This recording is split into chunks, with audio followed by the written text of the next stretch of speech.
Boa noite, muito obrigado. Sejam todos muitíssimo bem-vindos a mais uma reunião de estudo e prática da meditação Shinsokan. Nessa segunda-feira maravilhosa, onde temos a oportunidade de aprofundar um pouco mais esse ensinamento que é tão libertador. Para iniciarmos a nossa reunião, faremos a oração que consta na página 88 deste livro, Sutra Sagrada, A Verdade e Orações, volume 1, de autoria do professor Masaharu Taniguchi. A oração que nós faremos é a oração para conhecermos a verdadeira existência. Lembrando que o meu livro é 37ª impressão e caso você queira acompanhar a leitura, pode fazer se você tiver o livro, seja tanto em casa ou aqui quem está presente, ou, caso contrário, pode assumir uma posição confortável, uma posição de oração, fechar os olhos para que possamos elevar as nossas vibrações ainda mais rumo às verdades que serão ditas nessa oração. Vamos lá, lembrando, página 88. Oração para conhecermos a verdadeira existência. Hoje compreendi o verdadeiro valor, compreendi o que vem a ser o verdadeiro valor. O verdadeiro valor não é estipulado pelo homem. O verdadeiro valor está na pessoa em si, ou na coisa em si. Se enxergarmos as imperfeições manifestadas, pratiquemos a meditação Shinsokan e, durante a meditação, olhemos Deus, olhemos a imagem verdadeira que está presente na coisa em si e na pessoa em si. As imagens captadas pelos 5 sentidos não constituem absolutamente a imagem verdadeira das coisas. Não devemos pensar que as imagens imperfeitas perceptíveis aos 5 sentidos sejam existências verdadeiras. A imagem verdadeira existe sempre e é perfeita. Através da meditação, visualizemos a imagem verdadeira. Visualizar a imagem verdadeira perfeita não é, em absoluto, criar coisas perfeitas com a nossa força mental. As coisas perfeitas já existem. Nós é que não as tínhamos visualizado. Visualizar corresponde a ligar o televisor e sintonizá-lo para fazer aparecer um mundo da imagem verdadeira. Mesmo que não sintonizemos o televisor, mesmo quando o programa não aparece na tela, ele está sendo transmitido pela emissora. De modo análogo, mesmo que as imagens perfeitas do mundo da imagem verdadeira não apareçam no mundo fenomênico, elas já existem. A nossa imagem verdadeira é filha de Deus. Já somos perfeitos e saudáveis, independentemente de praticarmos ou não a meditação Shinsokan. Independentemente de termos ou não alcançado o despertar espiritual. Isto é uma verdade eternamente imutável. Seja o que for que pensemos, o eu, imagem verdadeira, é perfeito e saudável. E não pode ser de nenhum outro modo. Ainda que pensemos que o homem é um ser adoecível e, consequentemente, se manifeste uma doença em nosso corpo, na verdade, não somos doentes. Diz que o pensamento cria as coisas, mas o nosso pensamento não pode criar coisa alguma. Mesmo que pensemos na doença e esta apareça, não foi o nosso pensamento que criou a doença. Essa não passa de uma ilusão que se manifesta através do pensamento iludido, pois a doença jamais foi criada. A única força que cria verdadeiramente é a força de Deus. Somente o pensamento de Deus possui força criadora. Deus não pensa em coisas más, logo, ele não cria coisas más. Somente coisas boas são criadas por Deus e existem verdadeiramente. Quando pensamos em coisas boas, essas aparecem, mas não foi o nosso pensamento que as criou. Simplesmente o nosso pensamento sintonizou com o mundo da existência verdadeira e permitiu que as coisas boas já existentes aparecessem no televisor chamado mundo da manifestação. Quem cria é somente Deus. O nosso trabalho consiste ou em sintonizar o pensamento com as criações de Deus e projetá-las no mundo fenomênico, ou em não sintonizar e manifestar doenças e infelicidades através de pensamentos ilusórios. De agora em diante, não projetarei coisas más através da ilusão. Pensarei somente em coisas boas que existem de verdade e sintonizarei com o mundo da substância. Consequentemente, só coisas boas concretizar-se-ão ao meu redor. Louvo a Deus que criou somente coisas boas, como existência verdadeiras, e agradeço-lhe infinitamente. Muito obrigado, muito obrigado, muito obrigado. Oração muito profunda, que traz uma verdade separando o que é criação do que é manifestação, e eu recomendo que ela seja lida várias e várias vezes para que a gente possa aprofundar e compreender a verdade nela contida. Muito obrigado, muito obrigado. Boa noite, muito obrigado. Agradeço imensamente a presença de vocês aqui presencialmente, a você de casa também, que está nos assistindo em Brasília, fora de Brasília, no Brasil, fora do Brasil. Meu muito, muito, muito obrigado. Agradeço imensamente o carinho de todos que nos acompanham em ambos os canais do YouTube, tanto no canal da Seichoné do Brasil, quanto no canal da Meditação Shinsokan. Meu muito obrigado. É uma alegria imensa poder estar aqui mais uma segunda-feira com vocês para estudarmos um pouco mais os ensinamentos da Seichoné. Agradeço também quem sempre deixa uma mensagem de carinho. Meu muito, muito obrigado. Não consigo responder, mas tenha certeza que estou vibrando, abençoando você e toda a sua família. Meu muito, muito, muito obrigado mesmo.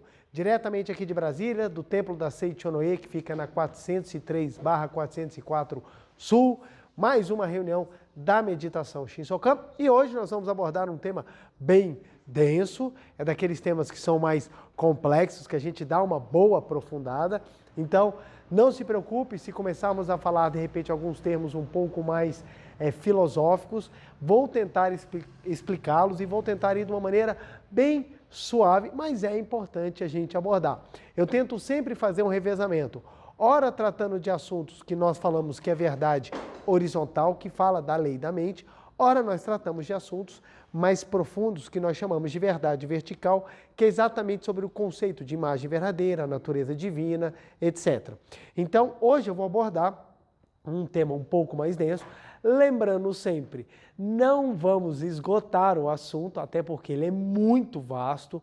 Esse é um dos assuntos que a gente tem, digamos assim, mais discussões dentro da seara religiosa e que gera muitas dúvidas, muitos medos e muita ansiedade em todos aqueles que procuram um caminho para manifestar o sagrado. Então não é nossa intenção esgotar o assunto, mas trazê-lo de uma maneira bem compreensível, bem palatável, até para que nós possamos também enxergar a profundidade de uma prática religiosa verdadeira. Porque se nós não compreendemos realmente a profundidade ou a grandiosidade que uma prática religiosa pode trazer à nossa existência, muitas vezes a gente acha que é só um negócio para a gente tentar fazer quando a gente estiver morrendo, quando não é. Entender a sua essência, entender a sua natureza, entender o porquê você nasceu, é algo de suma importância, porque é a partir daí que você consegue definir aquilo que são valores e aquilo que são coisas importantes que devem ser perseguidas na sua vida. Como nós hoje em dia estamos jogados, nós estamos sendo arrastados por um mundo materialista, imediatista e baseado em aparência, acreditamos que a gente só precisa ter aquilo que desperte a inveja ou o desejo nos outros. E esquecemos de, dentro de nós, resolver aquilo que precisa ser resolvido e buscarmos valores que são eternos. E valores eternos são algo muito complexo, muito profundo e que precisamos compreender. Para a nossa conversa de hoje, eu trouxe o livro A Verdade da Vida, volume 4. Dentro da coleção dos inúmeros livros da Seichoné, que tem uma bibliografia muito vasta, a coleção A Verdade da Vida é tida a principal, uma das principais. Ela é composta de 40 volumes e eu vou falar hoje do volume 4. É um tratado de filosofia, psicologia, medicina, ciências. É impressionante o quanto o volume, a densidade de assuntos que nós temos aqui, que nos auxiliam na caminhada da espiritualidade. Então, são vários volumes, muitos volumes tratam de assuntos filosóficos religiosos, outros da vida diária, outros sobre meditação, outros sobre harmonia. E assim, é vasta dentro da literatura o volume de conteúdo que nós temos, por isso que é algo sempre rico, é algo que a gente sempre pode visitar e revisitar. Então, dentro desse livro que o professor Masaru Taniguchi trata, tem inúmeros assuntos falando exatamente sobre a questão da cura de doenças. Olha que interessante, ele vai abordar sobre o aspecto filosófico, a cura de doença à luz da percepção do despertar. E isso é algo bem profundo que precisa ser estudado. Por isso que eu falo que às vezes, gente, ler um livro é muito mais rico na profundidade individual para o seu crescimento do que às vezes assistir uma palestra. A palestra, ela é boa? Sim, pelo menos eu espero, né? A palestra é boa, ela incentiva, legal, mas ela às vezes não traz uma profundidade que é necessária para você dar um passo a mais no seu despertar, no seu caminhar e no seu entendimento espiritual. E esse livro ele é fantástico. O professor Masaru Taniguchi ele começa a coleção A Verdade da Vida de maneira muito profunda. Ele já vai aprofundando que o primeiro e o segundo volume vai falando de imagem verdadeira. E o terceiro e o quarto ele vem falar de vida. Então ele vai tratando de assuntos muito necessários, muito importantes e muito profundos. Porque a palavra vida, ela gera distorções, porque todo mundo fala vida, mas ninguém sabe ao certo o que é vida.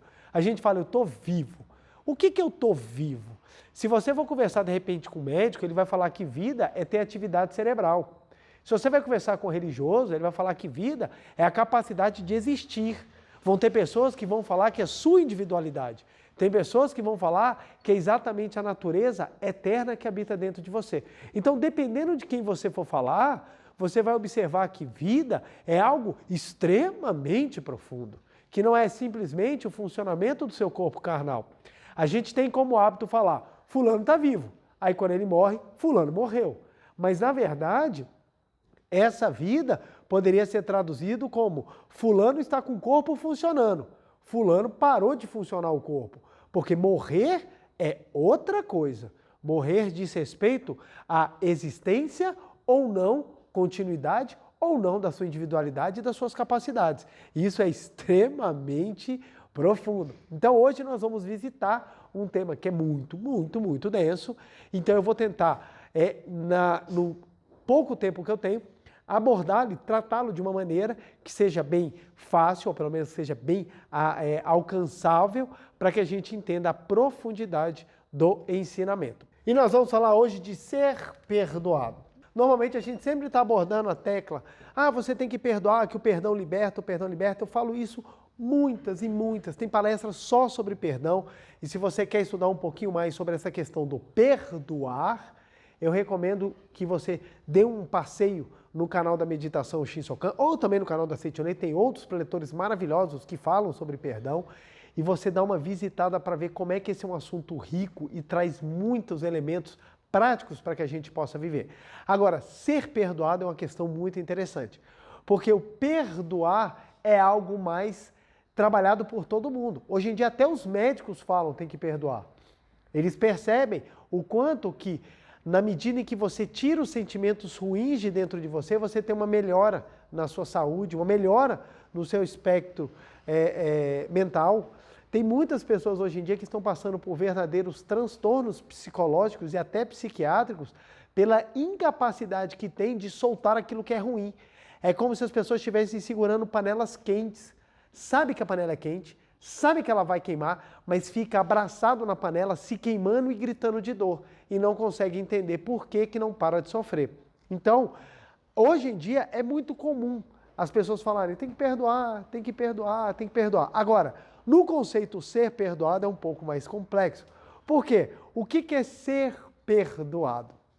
E aqui a gente vai precisar fazer uma pequena viagem. Nós que temos uma tradição cristã, judaico-cristã, nossa formação do nosso país, e o mundo ocidental, na sua grande maioria, tem uma formação cristã, com bases cristãs, judaico-cristã, nós aprendemos desde cedo que, lembrando sempre, deixa eu abrir um parênteses aqui antes que algumas pessoas fiquem chateadas comigo, não estou criticando religião nenhuma, estou abordando pensamento religioso, é outra coisa. Uma coisa é nós discorrermos sobre ideias, outra coisa é nós criticarmos movimentos. Nós estamos falando sobre ideias. E as ideias a gente pode trabalhá-las. Da mesma maneira que tem muitas pessoas que têm toda a liberdade do mundo, inclusive para criticar as nossas ideias. Então eu tenho que falar isso porque hoje em dia você fala qualquer coisa, a pessoa, porque você já é contra. Não, não é contra, gente. A gente só está falando ideia. Teve uma época que o pessoal achava que a Terra era o centro do universo. Alguém veio e falou assim, não, não é o centro do universo. Isso não quer dizer que tudo que foi feito antes foi horrível, foi péssimo. Era a maneira com que as pessoas enxergavam e conseguiam atingir o pensamento à época. Para vocês terem ideia, o conceito de galáxias, olha que interessante, gente. O conceito de galáxias, ele é posterior à teoria da relatividade. A teoria da relatividade é de 1905, a teoria da relatividade estrita, 1905. Só se descobriu que existiam outras galáxias em 1924. Então, ou seja, você tinha um pensamento fantástico que descrevia o universo e o pessoal não tinha a menor ideia do que era o universo. O pessoal achava que o universo era só a Via Láctea. Então, é uma coisa incrível. Einstein conseguiu descrever como o tempo e o espaço eram dobrados pela velocidade ou pela gravidade de uma maneira impressionante, que descreve atualmente, de maneira mais fidedigna, a realidade do universo que nós conhecemos, mas o pessoal sequer sabia que o universo tinha um tamanho. O pessoal achava que era somente a Via Láctea, ali em 100 mil anos-luz, de uma ponta até outra.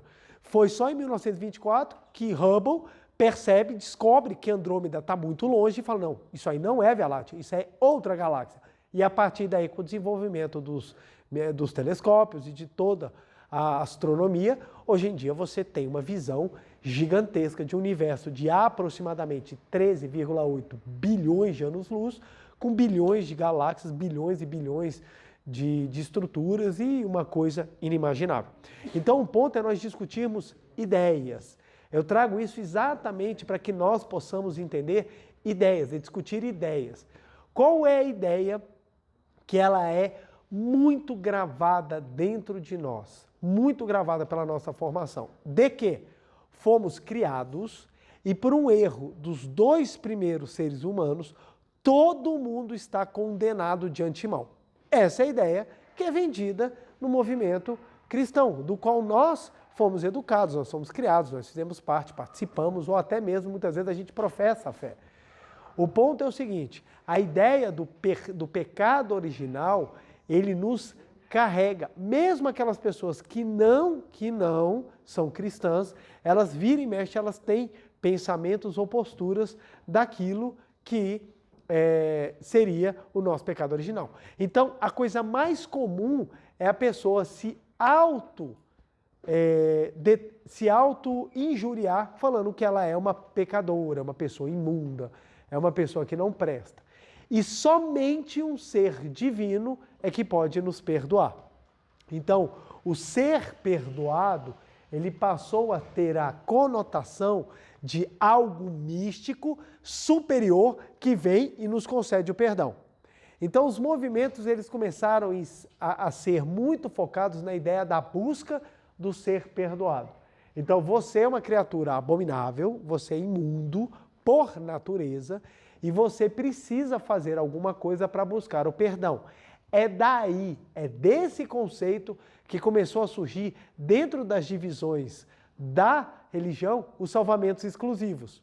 Por quê? Se somente um ser divino pode lhe perdoar, então todo mundo começa a puxar a sardinha para o seu lado.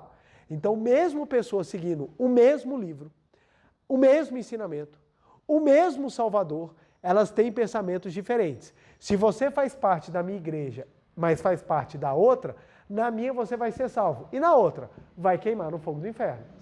E assim, começa-se uma disputa. E aquilo que surgiu para unir e trazer paz, acaba se tornando motivo de guerra, de destruição e de agressão. Por quê? Por conceitos equivocados do que é ser perdoado ou o que é o ser salvador. Então, isso é importante nós entendermos exatamente para que a gente compreenda o que é ser perdoado.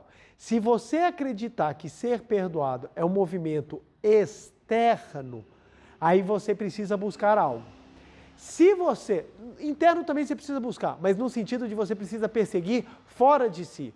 Agora, se você entender que o ser perdoado é um movimento interno, então a sua busca não é fora, por óbvio. A sua busca é exatamente uma conquista interior, uma compreensão, ou que na linguagem espiritual a gente fala, um despertar. O que é despertar? É compreender, é acordar, é você perceber o que realmente é real. E a Seichoneia trabalha despertar o tempo inteiro. Em qual sentido? Você compreender, você acordar para quem você realmente é na sua origem. Então, quando nós entendemos o que é ser perdoado, a gente para de correr para fora e começamos a correr para dentro, ou começamos a fazer uma busca interior. E aí que vem a importância da meditação. Qual é o melhor caminho, ou o melhor meio para que a gente faça uma viagem interior consciente e uma viagem interior eficiente? É a meditação. Por que a meditação é tão importante? Por que a gente bate tanto na tecla da meditação? Porque é a meditação que proporciona esse acordar interior. É acordar interior. É interessante que muitas vezes, na minha vida e na vida de muitas pessoas, familiares, amigos, eu vi que momentos decisivos, eles foram tomados após a pessoa pensar às vezes sozinha. Ela parar, refletir, pensar, para chegar a alguma conclusão. Isso é fruto de você buscar as respostas dentro de você. Porque a pessoa que não busca a resposta dentro dela, ela sai perguntando para todo mundo. Tem pessoas que fazem assim. Ela quer saber, e aí, você acha que eu brigo com meu pai e com a minha mãe? Sei lá, eu não te conheço, não conheço teu pai e tua mãe. Mas a pessoa sai perguntando. Vocês já viram? Você para, às vezes você está na fila da loja, a pessoa olha para você, boa noite. Aí você, boa noite, a pessoa vira, o que você acha? Aí você fala assim, eu acho o quê? E a pessoa te pergunta um negócio mais assim, você fala, Jesus, que coisa assim, sabe, a vida da pessoa. Uma vez estávamos eu e minha esposa, a gente estava num catamarã, que é aquele barco grande com uns tonel embaixo, né? Aí, que ele flutua à base de tonel. Então fica aqueles barris de ar embaixo dele, e a gente ia andando, eu de sunga, minha esposa de biquíni, óbvio, a gente ia mergulhar nas águas. Aí a moça virou para minha esposa e falou assim, tudo bom, minha esposa, tudo bom. Ela virou e falou assim, é porque minha filha está com ódio mortal de mim. Aí a minha esposa olhou assim para mim, eu falei, vai lá, preletora. É assim que funciona, você vai dar hoje orientação pessoal de biquíni. Manda bala, ué. E a mulher começou a perguntar e abrindo a vida dela assim. Eu falei, gente, que interessante. Aí ela está buscando algo exteriormente. Porque dentro dela também ela consegue encontrar as respostas, mas muitas vezes ela não está pronta para ouvir. Por isso que a meditação é importante, porque a meditação te ensina a calar é engraçado, né? Tampar os ouvidos carnais para que você possa escutar com os ouvidos espirituais. Ouvir com os ouvidos espirituais é você ouvir a voz da consciência profunda. E é isso que nós vamos abordar. Para que nós consigamos entender o que é o verdadeiro ser perdoado, a gente precisa fazer uma viagem para entendermos as camadas que o ser humano tem, ou aquelas camadas que ele consegue manifestar, para que entendamos a grandiosidade que é você entender a essência e manifestá-la. Então, ser perdoado por um ser divino exterior é algo que lhe faz buscar formas. Eu preciso buscar formas. Então, se começarmos a falar, somente quem senta na ponta da cadeira vai ser salvo. Aí todo mundo começa a sentar na ponta da cadeira, por quê? O que é ser salvo, gente? Quando falam, você vai ser salvo, o que no fundo a pessoa está falando? Que você vai ser perdoado. Porque a ideia é o seguinte, você vai chegar, São Pedro vai estar na porta, vai olhar para você e vai falar, me dá seu celular. Aí você, não, de jeito nenhum. Me dá que eu vou entrar, me dá a senha que eu vou entrar nas suas redes. Dependendo do que eu observar, ou você entra no céu, ou você vai para o inferno. Então, ser salvo é você entrar no céu. E para entrar no céu, com certeza eu vou precisar de perdão, porque as minhas ações não são ações corretas. Então você precisa buscar o ser salvo. E o que as pessoas muitas vezes falam para a gente, né? Que o ser salvo é uma questão de forma. Você precisa fazer determinada forma, você precisa ter seu nome escrito no livro dourado, como diz o Apocalipse, porque caso ele não esteja escrito, você não herdará o reino dos céus. Você precisa seguir determinada pessoa, você precisa seguir determinada forma. Só que tem um problema.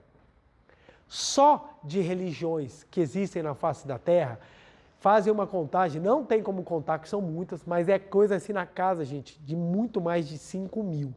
E essas 5.000, nós temos das mais variadas possíveis. Desde aquelas que têm animais como seres fantásticos, desde aquelas que têm os grandes músicos do rock nacional como santos. Nós temos isso tudo de religião, gente. Existe uma religião que os santos do rock, como Rita Lee, Cazuza, são todos santos da igreja. Então você tem todo tipo de religião. Aí você me diz, qual delas é que está certa? Aí você fica doido. Quem é que eu tenho que seguir? Afinal, para onde eu vou? Aonde eu vou conseguir o ser perdoado? E essa busca foi o que o professor Masaharu Taniguchi fez ele buscar ansiosamente a verdade. O que fez ele caminhar a buscar algo que transcendesse tudo e realmente ele encontrasse um Deus amoroso. Foi a busca por ser perdoado. Ele levou uma vida extremamente pobre. Ele vivia como, ele se autoproclamava São Francisco japonês, porque a religião cristã ela é forte no Japão.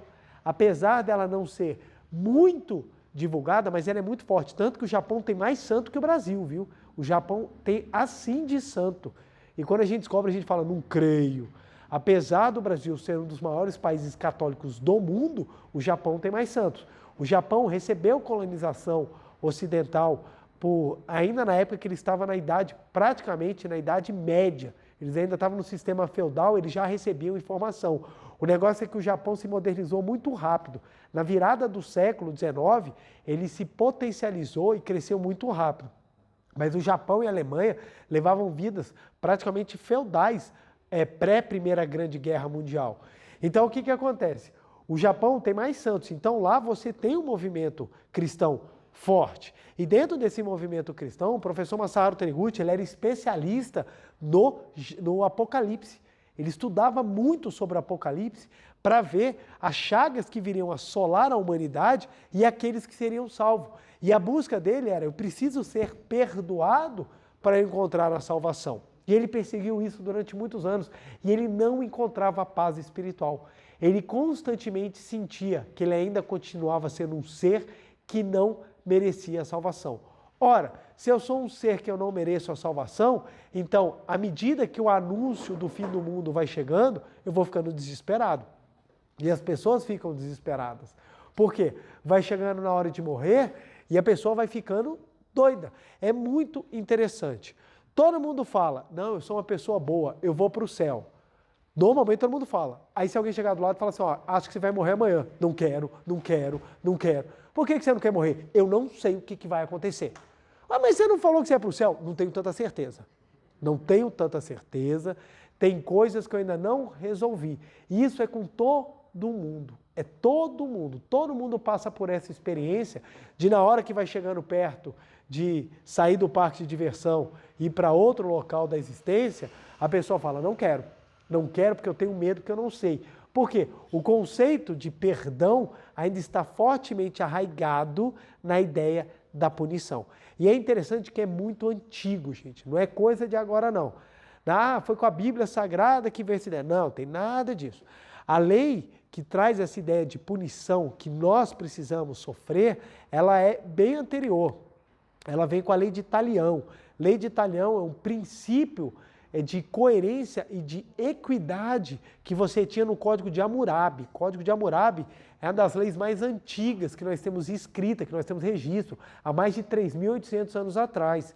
Então, o Código de Hammurabi já falava olho por olho, dente por dente. Então, se você cortou a mão de alguém, sua mão lhe será cortada.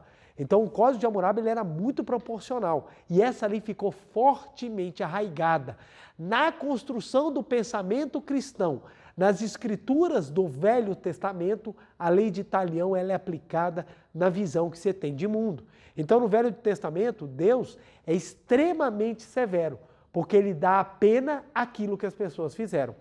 E o Velho Testamento, ele explica não um momento só cronológico da história, ele explica como é que funciona a lei da mente. E a lei da mente, ela é baseada na lei de Talião. É do princípio do ser humano você ter a equidade na pena. É natural, gente. É muito interessante. Você está assistindo o jornal. Aí você está lá, para você ver como é que o negócio é super atual e envolve todo mundo. Você está assistindo o jornal. Aparece uma notícia, uma situação grave. Alguém fez alguma coisa ruim, óbvio. Você olha assim, qual é o primeiro pensamento que você tem? Essa pessoa merece tal pena. Todo mundo tem um juiz dentro de si, porque as penas elas saem automáticas. É automático. Você está vendo o jornal. Se fulano tirou a vida de ciclano, você fala, esse daí deveria também ter a vida tirada. Sai de maneira natural. De maneira natural. Porque você pensa, a pessoa que fez esse mal merece também receber esse mal, na ideia de que quem fez tem que pagar com a mesma moeda. Lei de Talião. O que acontece? Isso daí você consegue fazer com as pessoas de maneira natural. O ponto é, e quando é você que erra? E quando é você que faz a coisa ruim. Quando é alguém que você ama muito que faz alguma coisa extremamente severa. Como é que funciona a lei de Italião? Ela deixa de existir? Não, ela é internalizada. Ela é internalizada. Você continua julgando, mas no seu caso você traz 1 milhão de justificativas para trazer algo que tente amenizar a punição que você próprio um dia vai trazer para você. Um exemplo clássico, você chega no horário nos compromissos, você chega no horário, aí você olha o relógio e você fala assim, caramba, cheguei na hora, a pessoa não chegou, o que você fala? É porque brasileiro é tudo atrasado mesmo, é impressionante, ninguém chega no horário, coisa absurda, por isso que o país não vai para frente, olha só, ninguém cumpre regra, a pessoa chega 10 minutos, você já olha com aquele ar superior, e você ainda fala, cheguei na hora, viu? Aí a pessoa, não, mas não tem desculpa, você tinha que ter se preparado para uma eventualidade.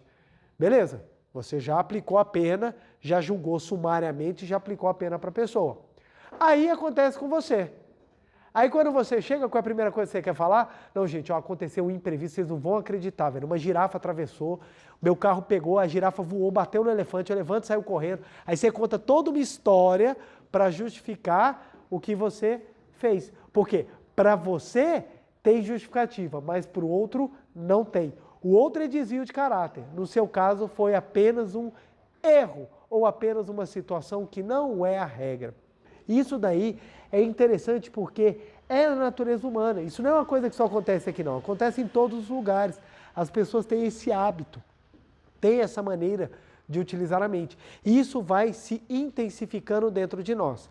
Então, na nossa natureza ou nas nossas camadas, essa caneta já era. Só um minutinho. Que a caneta agora desintegrou-se. Deixa eu pegar aqui. Deixa eu pegar aqui a caneta preta. Vamos pegar aqui as nossas camadas. Ó, a primeira camada a gente vai chamar de mente superior ou mente consciente. Superior não, deixa eu botar consciente, porque superior pode dar a ideia de que é mais elevada. Então deixa eu botar mente consciente. Na segunda camada, nós temos a mente subconsciente. O que acontece? Esses são dois espectros ou duas camadas da nossa existência. A mente consciente é aquela que a gente utiliza, diz respeito apenas a 5% da nossa capacidade mental ou de toda a nossa mente que a gente tem. E 95% diz respeito à totalidade ou restante da mente. Então você tem muito mais mente subconsciente do que mente consciente. Tudo aquilo que a gente trabalha na mente consciente é jogado para a mente subconsciente. E até aquilo que muitas vezes nós não conseguimos trabalhar direito na mente consciente, também é jogado para a mente subconsciente. E isso vai apontando, isso vai levando a gente a determinados caminhos, determinados pensamentos e determinadas percepções. Então, quando a gente tem a ideia de que ser perdoado precisa de algo extraordinário, e isso é fortemente gravado na nossa mente subconsciente, nasce dentro de nós um sentimento ou uma sensação muito forte, que é a sensação de pecado. O que é a sensação de pecado? É a ideia de que nós nunca seremos perdoados. Obrigado. É a ideia de que nós nunca seremos perdoados. Fica tão gravado que a gente tem dentro de nós um sistema, um gatilho de autodestruição que todas as vezes que você está andando rumo à manifestação de algo maravilhoso, você sofre um revés na sua vida, porque o sentimento de pecado não lhe permite manifestar nada diferente. Porque a ideia dentro de você é que, para eu ser perdoado, eu preciso perdoar. Sofrer. Para eu ser perdoado, eu preciso sofrer. A ideia de Italião. Deus está uma arara com você. Você já nasce com alguém revoltado com você. Você já nasceu, obrigado, Gustavo. Você já nasceu e o cara que te criou já está pé da vida com você. Você vai falar, Deus, cala a boca, não quero papo com você. Você tem 80 anos para me mostrar que você merece entrar no céu. senão você arderá no fogo do inferno. E foi dado o start, aí você sai desesperado. Vamos lá, que eu tenho que resolver as coisas. O que eu tenho que fazer? Não, isso eu não quero, isso eu não consigo, isso eu não aguento. E você sai na vida trombando. Qual é a ideia de que você é um ser imundo, você é um ser pecador, porque você é filho da imundície. Essa é a ideia que está fortemente gravada no subconsciente da humanidade. E todas as pessoas, não interessa se ela é budista, se ela é judaica, se ela faz parte do Islã, se ela é cristã, se ela não tiver uma linha religiosa que foge dessa tradição da lei de Talião, ela acaba caindo sempre nisso aqui. Só muda o nome. Só muda o nome. Olha que interessante. Para o cristão, é pecado. Para o espírita, karma. Para o budista, karma com K. E a gente vai só trocando os nomes, mas o efeito é o mesmo.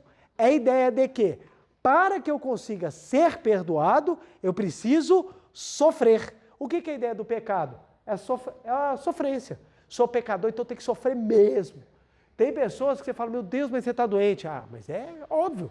Eu sou pecador, foi Deus que mandou a doença. E aí a gente começa a ter verdadeiros dualismo. As pessoas acreditam que elas vivem entre a disputa entre o bem e o mal. Que é uma pessoa que quer, olha só como é que o negócio é complexo. É tipo casos de família. Nós vivemos o seguinte, em algumas concepções. Deus não gosta de você. Não gosta. Ele fala assim, você já nasceu impuro. Já quero te eliminar. Por quê? Já fez isso outras vezes. Teve o dilúvio, já teve outras destruições, e eu estou perito em destruir. Do outro lado, tem um outro cara que esse já não gosta mesmo. Ele quer te pegar só para irritar esse aqui. Então ele vai destruir tudo, então você já está com dois que não te gostam. Tem um terceiro, que vamos colocar aqui, na doutrina cristã, Jesus. Tem um terceiro, que é a mesma coisa que o primeiro, mas é filho dele, que é contrário a esse aqui, e que vai advogar a favor de você quando você chegar no céu para você ser perdoado. Então eu preciso adorar esse aqui, porque é ele que vai ser meu advogado, tipo uma defensoria pública espiritual, para me defender na hora que eu chegar no céu para ser perdoado. Por quê? Porque Deus não gosta de mim e eu tenho que correr do capeta. É complexo. O negócio é bem complexo. Por quê? Porque você está o tempo inteiro andando na navalha. Se você faz algo errado, o capeta te pega. Mas se ele não te pegar, Deus te pune. E se você faz algo de bom, não fez mais do que sua obrigação, porque você é um pecador e você tem que se lascar mesmo. Então, a tua vida fica uma vida sempre no sofrimento e na tristeza.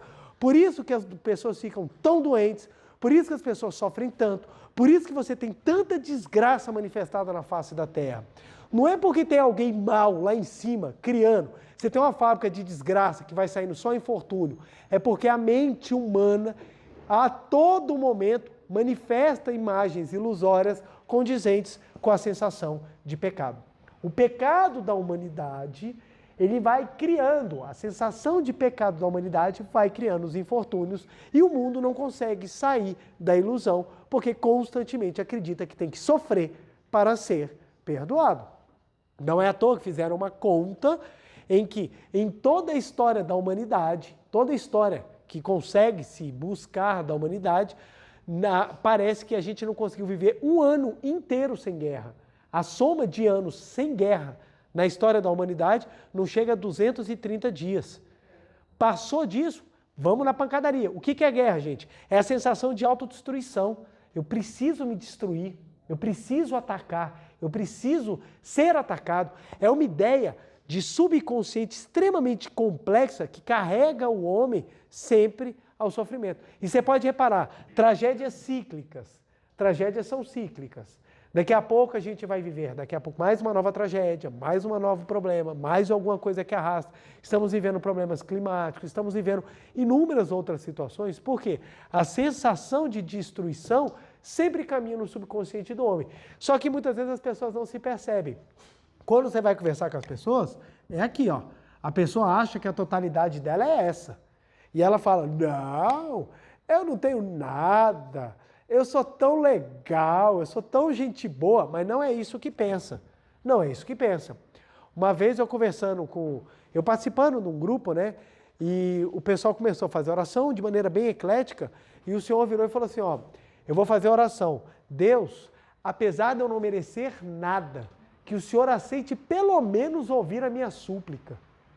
Então, ou seja, Deus está assim, não vou ouvir, não quero, não vou, velho. Você é paia pra caramba, por que eu vou te ouvir? Então, olha só, é uma visão absoluta de separação. Por isso que a busca do perdão passa por formas. Eu preciso de uma forma. Eu preciso que algo me ajude a me sentir perdoado. E qual é a grande simbologia da crucificação de Cristo? Cristo foi crucificado para eliminar os pecados da humanidade. Ora, se ele foi crucificado para eliminar, acabou. Não acabou? Não. Por que não acabou? Olha que coisa interessante. Se a gente for analisar a própria história, olha o que contam pra gente. Adão e Eva foram expulsos do jardim do Éden porque cometeram o pecado original de comer a fruta do bem e o mal, que não podia, mas eles foram lá e comeram. Foram expulsos. A partir daí a humanidade começou a viver toda a tragédia.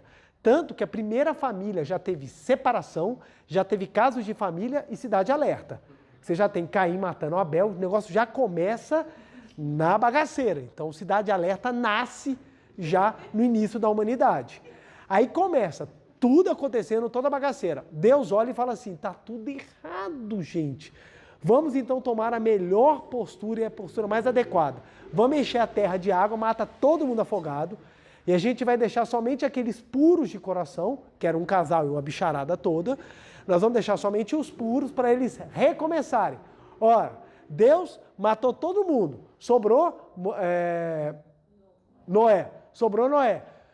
E o que aconteceu? Melhorou? Piorou. O negócio virou uma bagunça tão grande que Deus olhou e falou assim, ó, não dá, matar todo mundo não serve. Então deixa eu fazer o seguinte, eu vou mandar o meu filho, para o meu filho morrer no lugar de todo mundo e perdoar o pecado.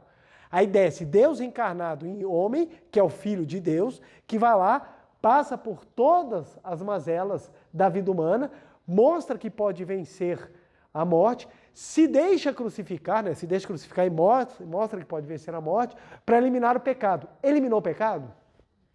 Depois que Jesus morreu, ficou tudo legal. É engraçado que antes de Jesus você tinha a idade áurea do pensamento, que era o pensamento grego. Depois de Jesus a gente veio com a idade média.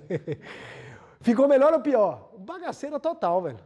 Aí você fala, caraca, velho, ou Deus está errando na administração, o cara tá falando assim, eu não sei o que fazer com essa galera. Parece, já viram aquele filme Gremlins? São aqueles bichinhos bonitinhos que quando cai água vira um monstro. Eu botei um monte de gremlins na face da Terra, eu não sei como lidar com esses bichos. Fecha a Terra, deixa ela isolada aí num canto da galáxia, nunca mais chega, ninguém fala com eles que eles não têm solução. Ou é porque a ideia é que está sendo trabalhada de forma errada.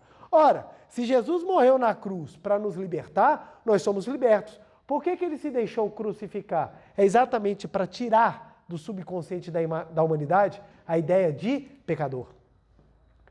Ele não morreu para tirar o pecado como uma coisa material. Ele deixou-se pregar na cruz para tirar a ideia de que você é um ser apartado de Deus.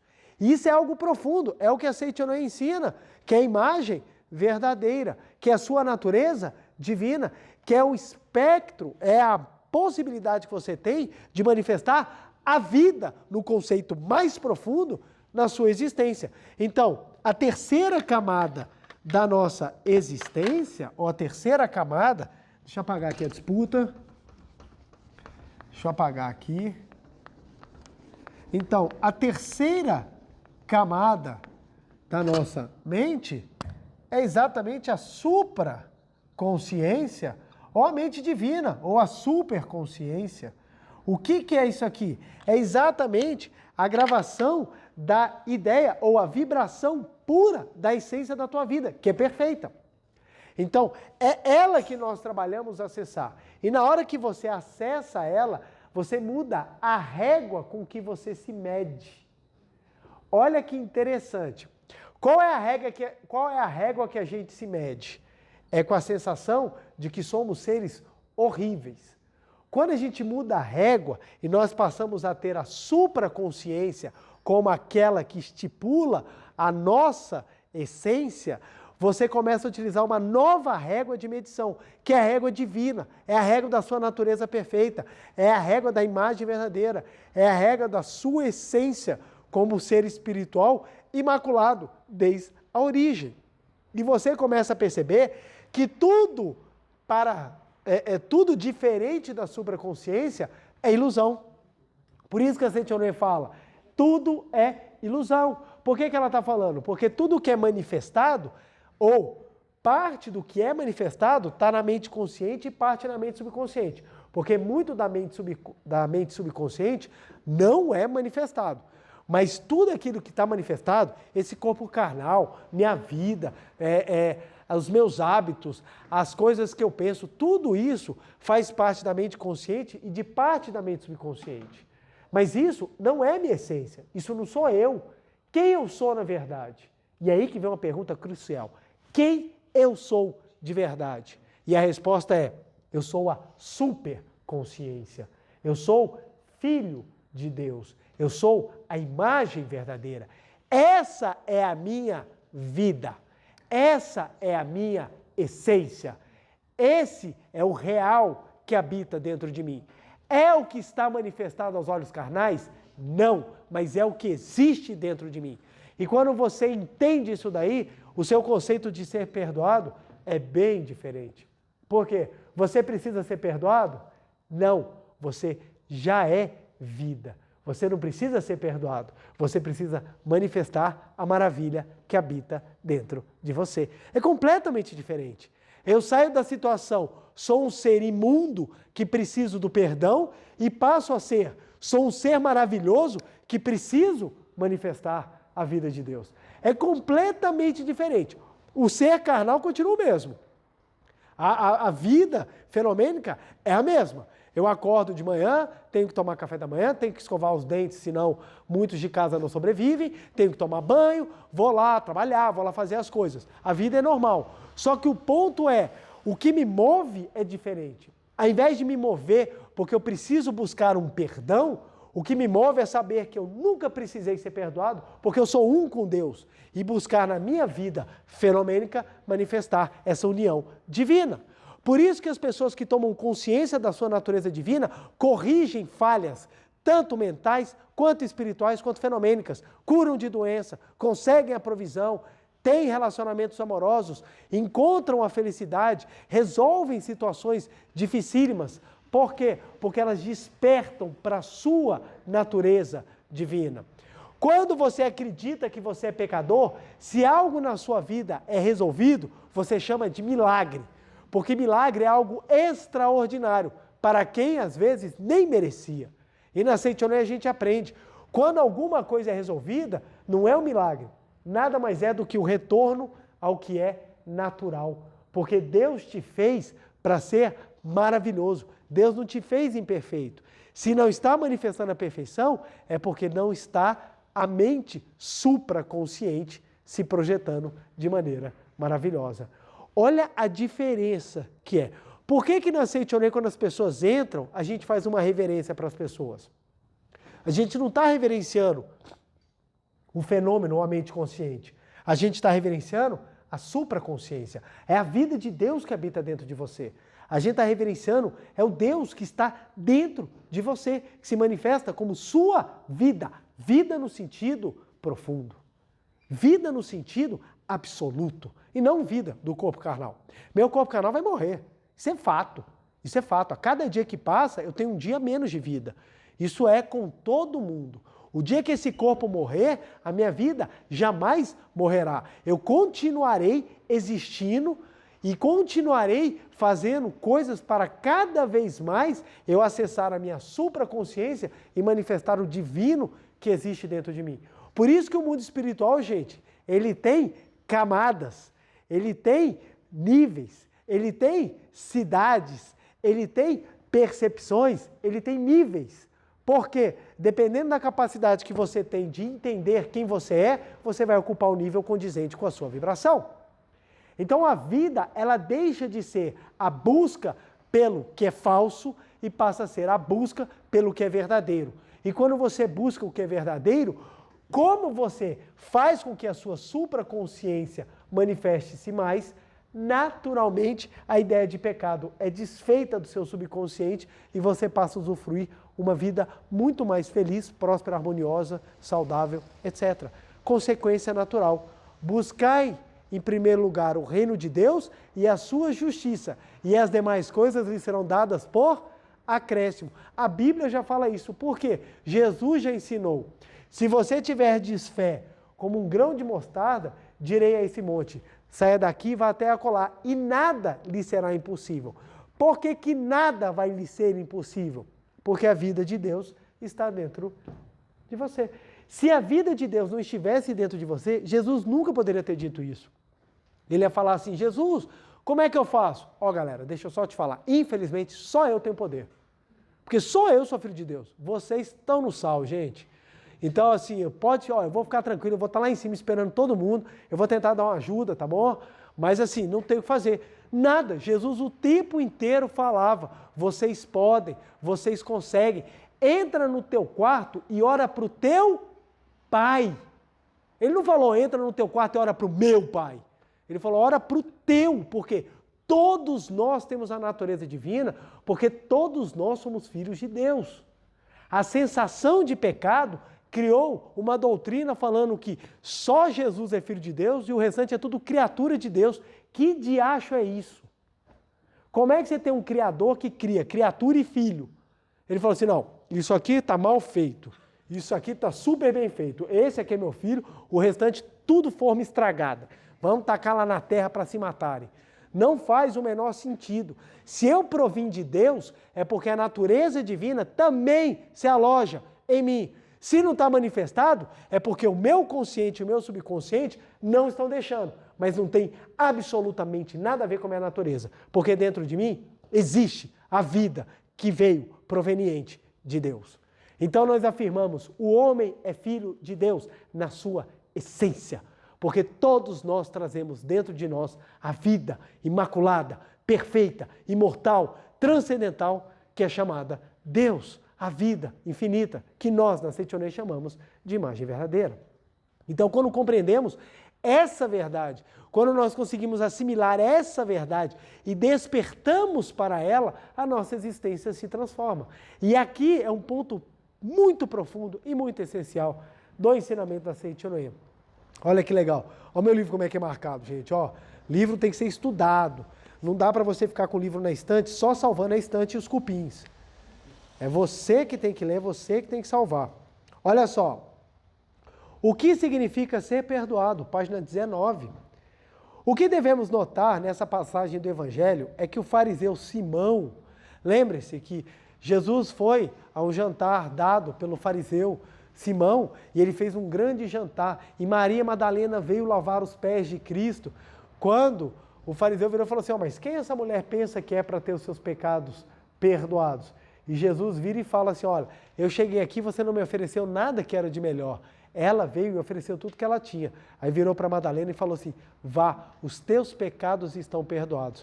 O professor Massaro Teniguchi vai discorrer sobre o que é esse vá, os seus pecados estão perdoados. Então ele está citando essa passagem do fariseu Simão.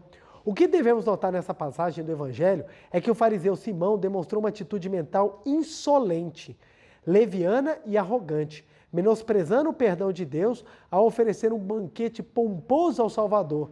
Certamente pensou que, não sendo ele um grande pecador, seus pequenos pecados deveriam obviamente ser perdoados em troca daquele banquete.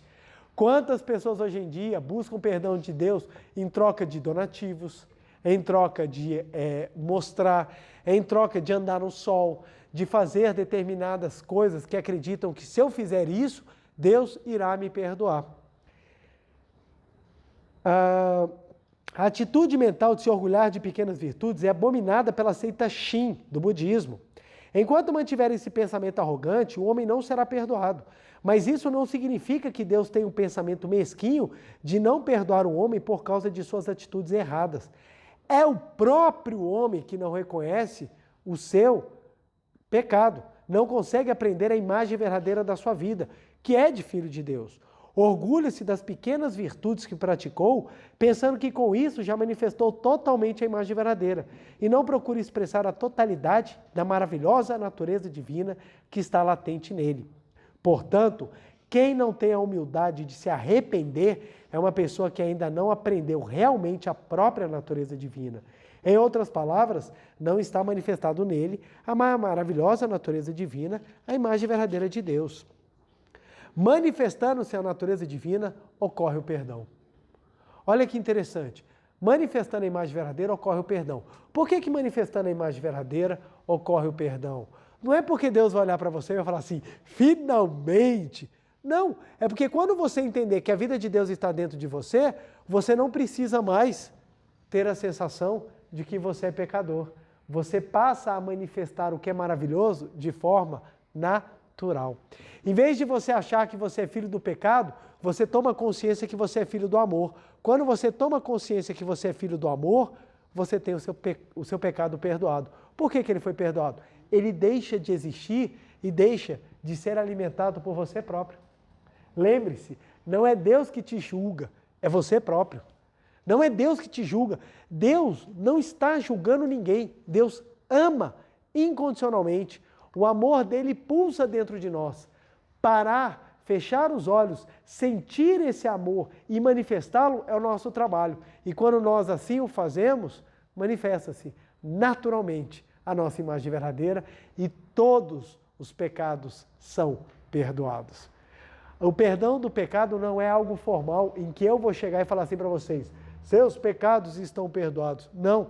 Se eu for o veículo e conseguir propagar a verdade de tal forma que vocês despertem para a sua natureza divina, o pecado está perdoado de forma natural. Por isso que ocorrem as curas.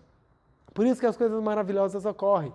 Uma vez sentou uma moça ao fundo do salão, ela estava bem triste, porque ela tinha um diagnóstico de problema dentro da caixa torácica dela. Ela estava sentindo muita dor e ela foi no médico e a médica falou assim, olha, a costela que você está sentindo é uma costela muito baixa. Não compensa eu te abrir para mexer nessa costela. É muito perigoso. Acostume-se com a dor. Acostume-se com a dor. Você vai ver, com o tempo você vai se acostumar, mas você vai vivendo com essa dor. E ela ficou assim, muito chateada, que ela falou assim, não, gente, não pode ser, ué. Não pode ser, ué. Eu não nasci para ficar vivendo com dor. E ela veio aqui na reunião da meditação Shinsokan, sentou ao fundo do salão e durante a prática da meditação Shinsokan, ela só pensava, sou vida de Deus, sou filha de Deus, Deus está em mim, eu sou vida de Deus. De repente ela começou a sentir um calorão, começou a sentir uma temperatura elevando, aí ela virou para a pessoa do lado e falou assim, gente, mas está quente. E a pessoa do lado, não, até que eu estou achando bem fresquinho. E ela começou a sentir um calorão, mas ela quis continuar na meditação e ela foi aprofundando. Daqui a pouco, na hora que ela estava sentindo uma grande paz espiritual, ela sentiu como se ela fosse abraçada. Ela sentiu aquele acolhimento e de repente teve aquele estalo. Tac! A costela dela voltou ao lugar. Nunca mais sentiu dor e ficou curada naquele momento. Aí quem escuta isso fala, mentira, ou que absurdo, ou meu Deus, o preletor João curou. Tem nada disso. O que aconteceu com ela naquele momento? Ela deixou de estar filha do pecado e passou a ser filha de Deus. Naturalmente, onde Deus se manifesta, realiza-se o bem, a justiça, a misericórdia. Página 25, Sutra Sagrada, Chuva de Néctar da Verdade. Onde Deus se manifesta, realiza-se o bem. O bem, gente, é o normal, é o natural, é o maravilhoso. Na hora que ela tocou, ou na hora que ela sentiu a essência divina dela, o corpo dela voltou a manifestar o que era natural. A mesma coisa. Uma senhora teve que subir de elevador, não conseguia andar, porque o joelho estava travado, ela estava com consulta marcada, ela subiu mancando, precisou vir ajudada, sentar na cadeira. Tivemos aqui a palestra, conversando, foi uma palestra super divertida, ela riu, choramos, falamos de muitas coisas. No final, ela estava tão empolgada que ela começou a conversar com a pessoa do lado, levantou e saiu andando. E ela só percebeu que ela estava andando quando ela já tinha descido as escadas e estava lá embaixo, que ela lembrou, tinha que pegar o elevador. Na hora que ela falou, gente, o elevador, aí que ela percebeu que o joelho dela tinha se curado. Isso é uma dentre tantas histórias, como de harmonia, de pessoas que encontraram a alma gêmea, de pessoas que resolveram problemas financeiros, de pessoas que se curaram, inúmeros outros casos. Por quê? É um milagre que aconteceu. Não, gente. É simplesmente as pessoas despertando para a sua natureza divina. E quando você desperta para a natureza divina, os pecados estão automaticamente perdoados. Porque não foi Deus que criou. No capítulo 1 de Gênesis, para encerrar, conta a criação do mundo. Deus criou o mundo e no sexto dia ele olhou e disse, tudo é muito bom. Ele não falou, olha gente, realmente eu acertei um pedaço, o outro eu errei. Tudo é muito bom e o homem é a sua imagem e semelhança. Então, se o homem é a imagem e a semelhança de Deus e tudo é muito bom, é porque o homem na sua essência também é bom. Se o que está manifestado está horrível, é porque ainda não tomou consciência da sua natureza divina. E quando tomamos consciência da nossa natureza divina, Deus se manifesta. E aonde Deus se manifesta, realiza-se o bem, a justiça e a misericórdia. Esse é o ponto que nos faz entender o que é ser perdoado. Somos o próprio amor de Deus. Somos a própria vida de Deus. Somos a própria existência de Deus. Portanto, a partir de agora, todos os senhores já estão perdoados, porque vocês são vida de Deus. Muito obrigado e vamos agora para a nossa meditação. Uma reverência.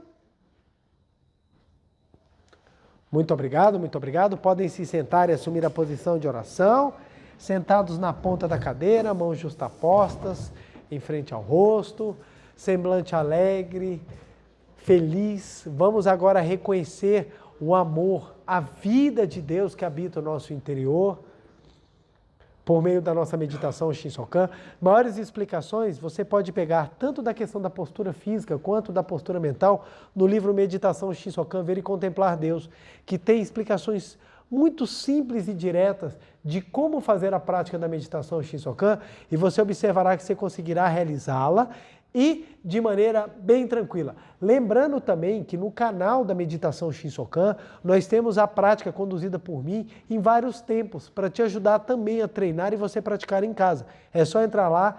Atualmente nós estamos com 2 modalidades de Meditação Shinsokan, para que você possa treinar e fazer em casa também. Vários tempos para você poder escolher aquilo que mais lhe agrada. Vamos lá então? Canto evocativo de Deus. Ó Deus Pai, que dais vida a todos os seres viventes, abençoai-me com vosso Espírito. Eu vivo não pela minha própria força, mas pela vida de Deus Pai, que permeia os céus e a terra. As minhas obras não sou eu quem as realiza, mas a força de Deus Pai, que permeia os céus e a terra. Ó Deus, que vos manifestastes através da Seite Oroê, para indicar o caminho dos céus e da terra, protegei-me. Deus, muito obrigado. Neste momento, deixo o mundo dos 5 sentidos e entro no mundo da imagem verdadeira. Aqui onde estou é o mundo da imagem verdadeira. É o oceano de infinita sabedoria de Deus, é o oceano de infinita sabedoria de Deus, é o oceano de infinita sabedoria de Deus, é o oceano de infinita sabedoria de Deus. É o oceano de infinito amor de Deus, é o oceano de infinito amor de Deus, é o oceano de infinito amor de Deus, é o oceano de infinito amor de Deus. É o oceano de infinita vida de Deus, é o oceano de infinita vida de Deus, é o oceano de infinita vida de Deus, é o oceano de infinita vida de Deus. É o oceano de infinita provisão de Deus, é o oceano de infinita provisão de Deus, é o oceano de infinita provisão de Deus, é o oceano de infinita provisão de Deus. É o oceano de infinita alegria de Deus, é o oceano de infinita alegria de Deus, é o oceano de infinita alegria de Deus, é o oceano de infinita alegria de Deus. É o oceano de infinita harmonia de Deus, é o oceano de infinita harmonia de Deus, é o oceano de infinita harmonia de Deus, é o oceano de infinita harmonia de Deus. É o mundo da harmonia absoluta. Neste sublime mundo da grande harmonia, eu, como filho de Deus, recebo de Deus a sua infinita força vivificante. A infinita força vivificante de Deus flui para o meu interior, flui, flui, flui.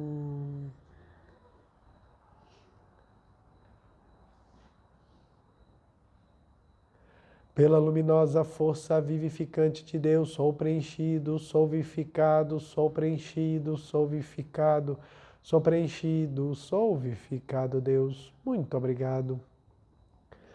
A infinita força vivificante de Deus flui para o meu interior, flui, flui, flui.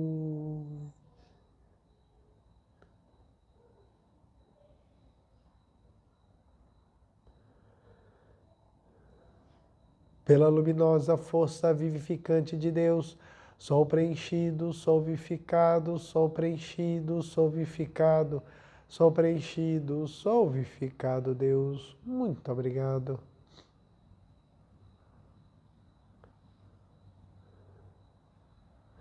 Já não sou eu quem vive, é a vida de Deus que aqui está e vive.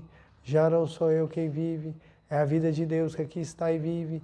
Já não sou eu quem vive, é a vida de Deus que aqui está e vive. Já não sou eu quem vive, é a vida de Deus que aqui está e vive. Já não sou eu quem vive, é a vida de Deus que aqui está e vive. Já não sou eu quem vive, é a vida de Deus que aqui está e vive. É a vida de Deus que aqui está e vive. É a vida de Deus que aqui está e vive. Deus, muito obrigado, muito obrigado, muito obrigado.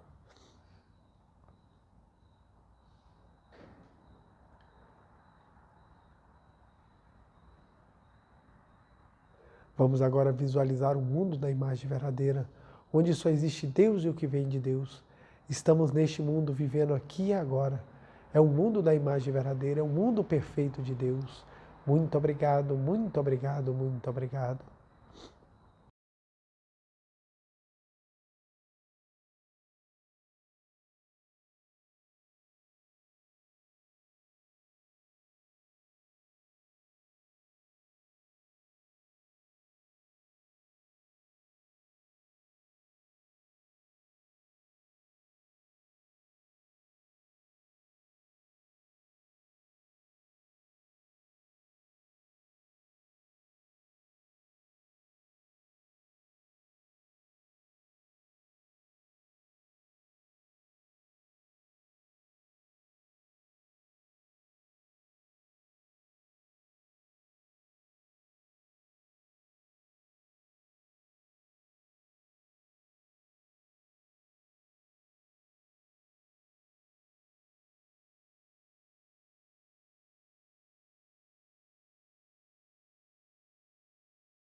Já não sou eu quem vive, é a vida de Deus que aqui está e vive.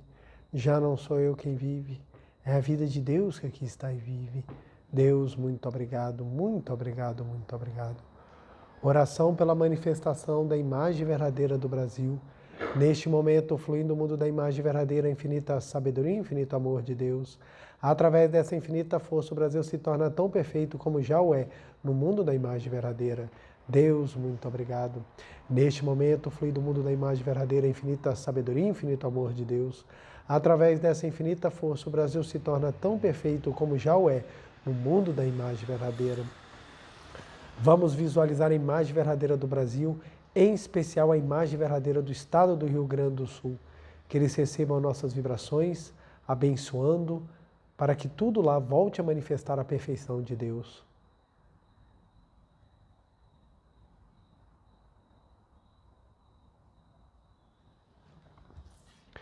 Oração pela paz mundial. O infinito amor de Deus flui para o meu interior e me resplandece como uma brilhante luz espiritual de amor. A luz espiritual de amor cresce e cresce em intensidade, cobrindo o coração de todo o povo da Ucrânia, de todo o povo da Rússia e de todos os povos do mundo, somente com pensamentos de amor, paz, ordem da verdade, centrada na vontade de Deus. O infinito amor de Deus flui para o meu interior e me resplandece com uma brilhante luz espiritual de amor.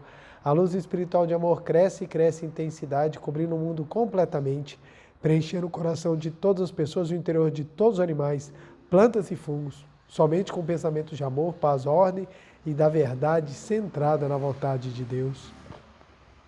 Muito obrigado, muito obrigado. Canto da grande harmonia. A harmoniosa vida de Deus ilumina o universo e no mundo reina a paz. A harmoniosa vida de Deus ilumina o universo e no mundo reina a paz.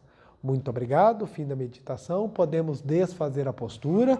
Aos que estão aqui presentes, queiram ficar em pé, por favor. Uma reverência. Muito obrigado, muito obrigado. Podem se sentar. Nosso dever de casa, que é aquilo que nós fazemos toda semana para nos auxiliar a sempre estarmos com o pensamento, com a prática em dia, para que sintamos e conseguimos viver realmente a nossa imagem verdadeira. Primeiro é a meditação Shinsokan todos os dias. Gente, não se preocupe. Ah, preletor, eu só consigo fazer 5 minutos. Faça. O importante é fazer. Mesmo que seja pequeno, mesmo que seja curto, mesmo que você não saiba ainda de cor, não importa. Vá fazendo. Tudo na vida é com treino para a gente chegar no ideal, naquilo que é melhor. Mas comece a fazer. Segundo, vamos repetir essa frase aqui. Sou vida de Deus, por isso já fui perdoado. A ideia aqui do já fui perdoado é que você sequer precisa de perdão. Mas às vezes quando a gente coloca já fui perdoado, vai te amenizando, vai tirando de você a sensação de que você precisa do perdão. Então a gente vai repetindo. Sou vida de Deus, por isso já fui perdoado. Sou vida de Deus, por isso já fui perdoado. Repete isso aqui, gente, 200 vezes por dia, para você ver como é que você vai se sentir, como é que você vai ficar durante a semana, e você vai ter uma semana muito maravilhosa, com toda certeza. Quero agradecer muitíssimo a presença de quem está aqui no Templo de Brasília, a você de casa, meu muito obrigado. Desejo uma semana abençoadíssima e nunca se esqueça, você é vida de Deus, você é o amor de Deus, você é a própria manifestação de Deus na face da terra. Meu muito obrigado, feliz semana, beijo no coração e até mais, gente. Muito obrigado.